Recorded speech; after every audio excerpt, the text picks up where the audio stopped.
Vamos conversar com a Tainá Carvalho. Ela tem 21 anos, nasceu na cidade de Barbacena, que abriga o Hospital Colônia, palco do fatídico Holocausto brasileiro. E hoje ela vai nos levar para uma visita guiada pela história desse lugar. Afinal, Tainá, qual é a história do Hospital Colônia? Então, é que Barbacena tem um clima serrano, né?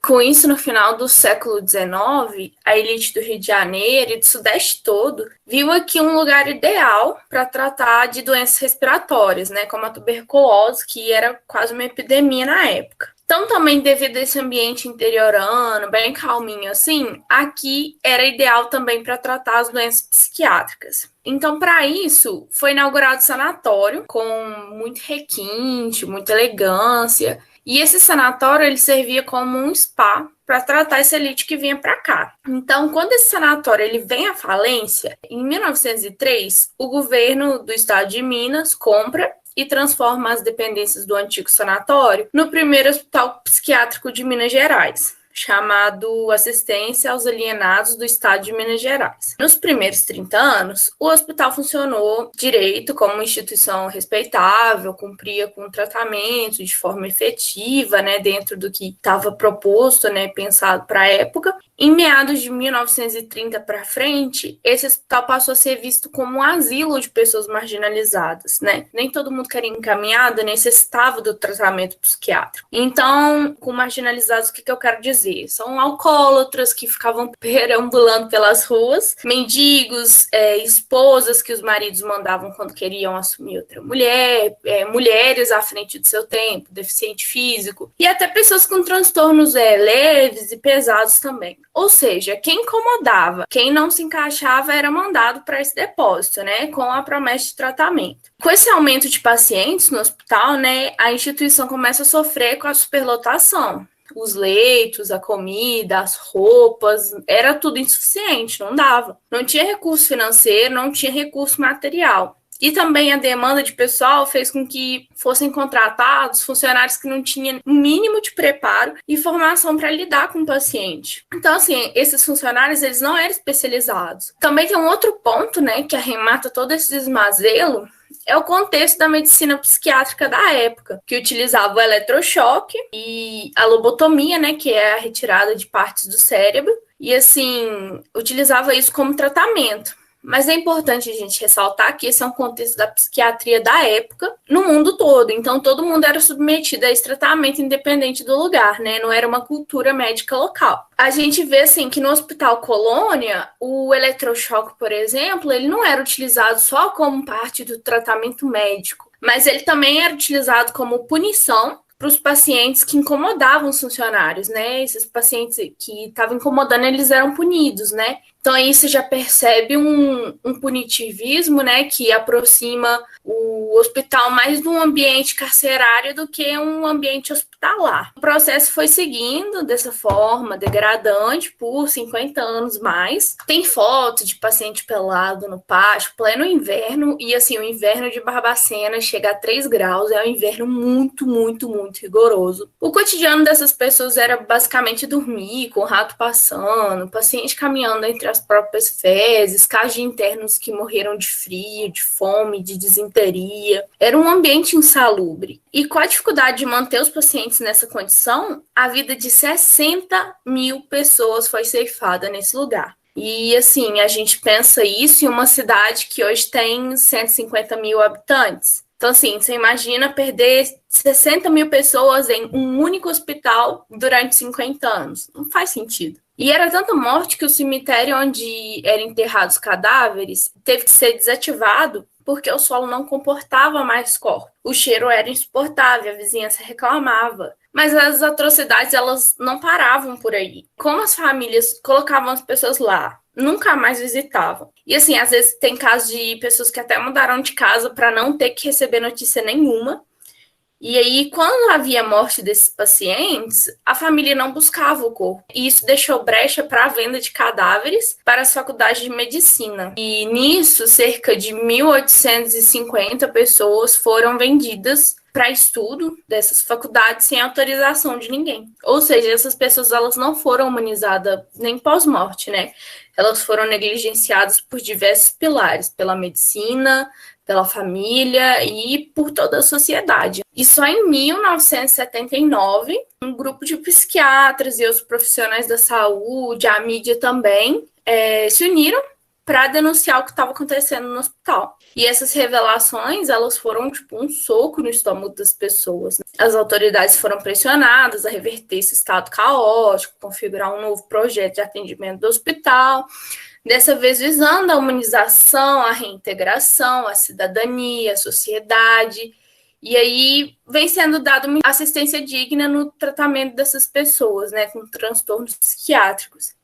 Mas, assim, por 50 anos, mais de 60 mil pessoas foram enviadas para Barbacena para morrer. E por isso a nossa cidade é conhecida como Cidade dos Loucos. Nossa, é chocante, né? E é um marco na história, um marco bem negativo que a cidade vai carregar. E como você percebe o estigma da Cidade dos Loucos em cima de Barbacena? Sendo que o contexto da medicina psiquiátrica na época era, de fato, algo muito desumano. Então, eu penso que cada um lida com isso de uma forma, mas para mim, para a maioria, é um humor que ofende, né? Porque esse estigma da Cidade dos Loucos, ele aparece em forma de humor. Tanto que a gente tem um exemplo naquele programa famoso, A Escolinha do Professor Raimundo, tinha um personagem chamado Jocelino Barbacena, que atuava naquele estereótipo da pessoa louca. Isso, assim, num programa de humor. E eu penso, né, seria visto dessa forma, seria engraçado se o programa fizesse um personagem judeu com o nome de Jocelyn Auschwitz? Não seria, né? Há pessoas vivas que sofreram naquele hospital colônia, pessoas vivas que assinaram e autorizaram que essa atrocidade fosse feita. A gente está falando de menos de 90, 80 anos atrás. Então, assim, não é sobre apagar o passado e sumir com o que aconteceu, mas essa memória, ela, assim, ela deve ser vista com respeito. Sim, realmente. Você acha que muita gente, principalmente os barbaçanenses, desconhece essa parte da história? Por quê? Então, acho que sim, porque não está nos livros de história, isso não foi tratado na mídia como deveria. Pouco se fala sobre o Holocausto aqui mesmo na cidade, e quando se fala é na forma de piada, como eu falei, né? Às vezes, assim, as pessoas não entendem a gravidade do assunto. E eu percebo, assim, que a partir de 2013, quando a Daniela Arbex publicou o livro Holocausto Brasileiro, e já fica aí a indicação de leitura, esse livro ele escancarou as mazelas que ocorreu aqui no Hospital Colônia, e as pessoas abriram um pouco os olhos, né, para a luta antimanicomial, começaram a refletir sobre o que de fato aconteceu, mas ainda assim é uma discussão que não chega nas camadas populares, não chega. Falta informação e falta acesso às informações que nós já temos. Ah, sim. Tainá, como você conhece essa história? Assim? Como vocês, barbacenenses, têm contato com a história do Hospital Colônia? Então, essa é uma lembrança, assim, que eu tenho bem nítida. Quando eu estava na terceira série, a minha escola resolveu levar a gente para fazer um tour por Barbacena. E um rapaz acompanhou a gente, contou tudo sobre a cidade, eu acho que ele era historiador. Naquela semana, a gente visitou igreja, a gente visitou as praças, as casas antigas, museus. Cada dia a gente visitava um lugar. E no último dia desse tour, nós visitamos o Museu da Loucura. E lá entendi o porquê da Cidade dos Loucos. Eu lembro que uma colega de classe não quis entrar no museu, ela disse que já tinha ido, ela falou que não ia entrar, ficou aflita, e eu não entendi, né? Porque qual criança que perde uma oportunidade de visitar um museu fora da escola? Nenhuma. Então, assim, a gente entrou já meio com um pé atrás, a professora ficou com ela do lado de fora, e eu fiz a visita pelo museu até o final. Mas eu senti pavor, esse foi o sentimento, sabe? Quando falaram do eletrochoque, da lobotomia, mostraram a agulha, as ferramentas, assim, foi pavor o que eu senti quando eu descobri a história. E eu lembro que tinha uma salinha pequena nesse museu, que entravam uns 4 alunos por vez e a gente podia ouvir o coração do paciente enquanto ele recebia o eletrochoque. E assim, foi pavor, foi pavor. Eu não acreditei que isso aconteceu na minha cidade, ninguém nunca tinha me contado, né? Eu fiquei chocada e levei um tempo para digerir essa informação. E a escola nos levou, assim, sem preparo nenhum, sobre a história, né? O que eu acredito que eu faria diferente enquanto futura pedagoga. Eu não sei como essa história chega para outros moradores e moradoras da cidade, porque não é comum as escolas levarem os alunos. Depois desse dia na quarta série, eu nunca mais visitei o museu por uma iniciativa escolar. Sempre foi familiar, pessoal, mas nunca mais foi por uma visita com a escola, né? Mas comigo foi assim, foi visitando o Museu da Loucura, na cidade mesmo. E sobre o Museu da Loucura, conta pra gente como que ele é, como está sendo durante a pandemia. Então, o museu foi inaugurado em 1996, como parte da reestruturação do hospital. E ele vem funcionando desde então, né? Depois de anos, eu revisitei ele sábado passado, dia 24 de julho, quando vocês me proporam, né, a entrevistar. E a sala que eu citei do batimento cardíaco ainda tá lá, ela funciona da mesma forma que eu citei. A visita foi gratuita, eles estão respeitando as normas de biossegurança certinho. É só ligar lá, agendar, avisar quantas pessoas vão e comparecer. Tristemente, o museu ele se encontra em uma torre de 2 andares e assim não tem acessibilidade para pessoas com dificuldade de subir a escada. Ah, sim. E Tainá, gostaria de agradecer sua presença. Obrigada por nos guiar por essa história. Você gostaria de acrescentar mais alguma coisa?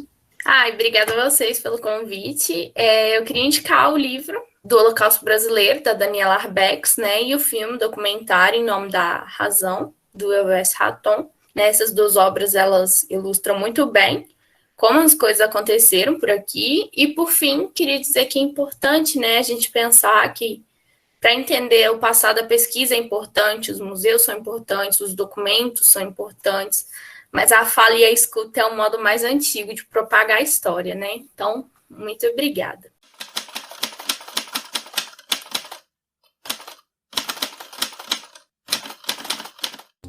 Eu acho que foi desumano. Depois que eu vi, eu acho que foi muito sofrimento. Eu acho que foi pavorosa a forma como eles eram tratados. Retrato preconceito.